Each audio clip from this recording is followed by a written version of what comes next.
And you made candies? We did. Yeah. So that's something you probably don't expect to get in art school, is how to make hard candy. You'd be surprised what you find in art school, but definitely not what I would expect to do in my job, though. That's right. Yeah. So yeah, I sat in their kitchen, in their little apartment that they rented, and we were boiling sugar and following these instructions on how to make hard candies, and sat around a table wrapping them for a night. Were there tastes? No, it was just sugar. Just sugar. It was dyed sugar, yeah, which I don't have a problem with, but yeah, that was a fun experience.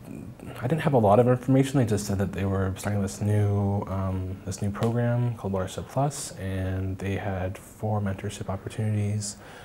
At first I was like, oh, I already have a full-time job. I don't have time to do it. And they said they could be flexible in making it work if I was chosen. And so I was actually applying, just kind of being open to any of the opportunities, because they had offered 4 mentorship. For me, I always thought of public art as really traditional sculptures in public domains.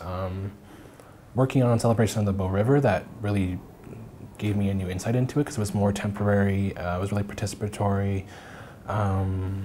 Thousands of people came out. So many people came out.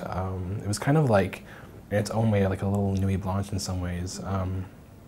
So I was really just kind of curious to kind of learn more about what public art could be. And I think Watershed Plus is amazing in that it can be really anything. It's their colorful pants, obviously. That's for sure. Maybe a little deeper than that. I think just the dynamic between the two of them, you know, having that architectural background with the artist background, I think that's really something that they've brought to the table, and it's really brought a different perspective on how to approach projects. Again, that collaboration I think is really important. They're also just they're really great to work with, and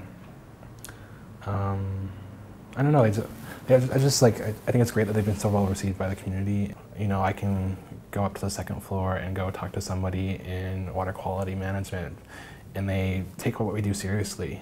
And so they've really been responsible and should be credited for that kind of culture to be kind of built up here. The relationships with engineers and people that might question art. What is it doing here? And so it's like a big part of their backgrounds, but also is just a lot of their personality, and I think that Watershed Plus would be a totally different beast if it wasn't for them.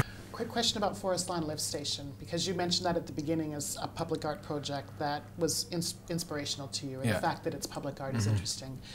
And so that was a long project in going. Were you working with Sans Façon and Watershed Plus on that project? A little bit. I wouldn't say I was super involved in the development of it, but I definitely saw it in its process of being conceptualized and realized. So what was exciting about that to you? Well, I didn't even know lift stations existed until I started working at Watershed Plus. So it was super interesting to kind of realize that these are really necessary parts of making our city functional.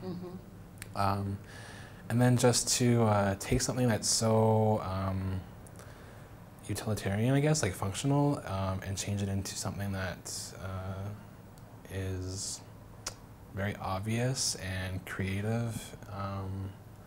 It was just a really interesting concept to me to let's bring to light something that is normally, meant to be hidden and kind of built for the purpose of being just blending into the rest of the community, and showcase it and show what is essential to making this a functional part of our city, and to show your impact on that system as well. I think it offers a lot. I think any time that there is something happening that builds that kind of culture and a capacity for there to be creativity in the city, I think that's always a good thing.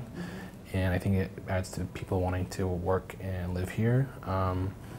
Watershed Plus specifically, I think it's just a combination of really interesting dynamic projects that come out of it, but also just changing the way people think about what art can be, how you approach it.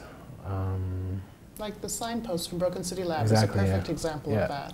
I think it's just it's bringing to light how we think about our city in a lot of ways, what our relationship is to the river, to the watershed, and how important those things are to the function of a city.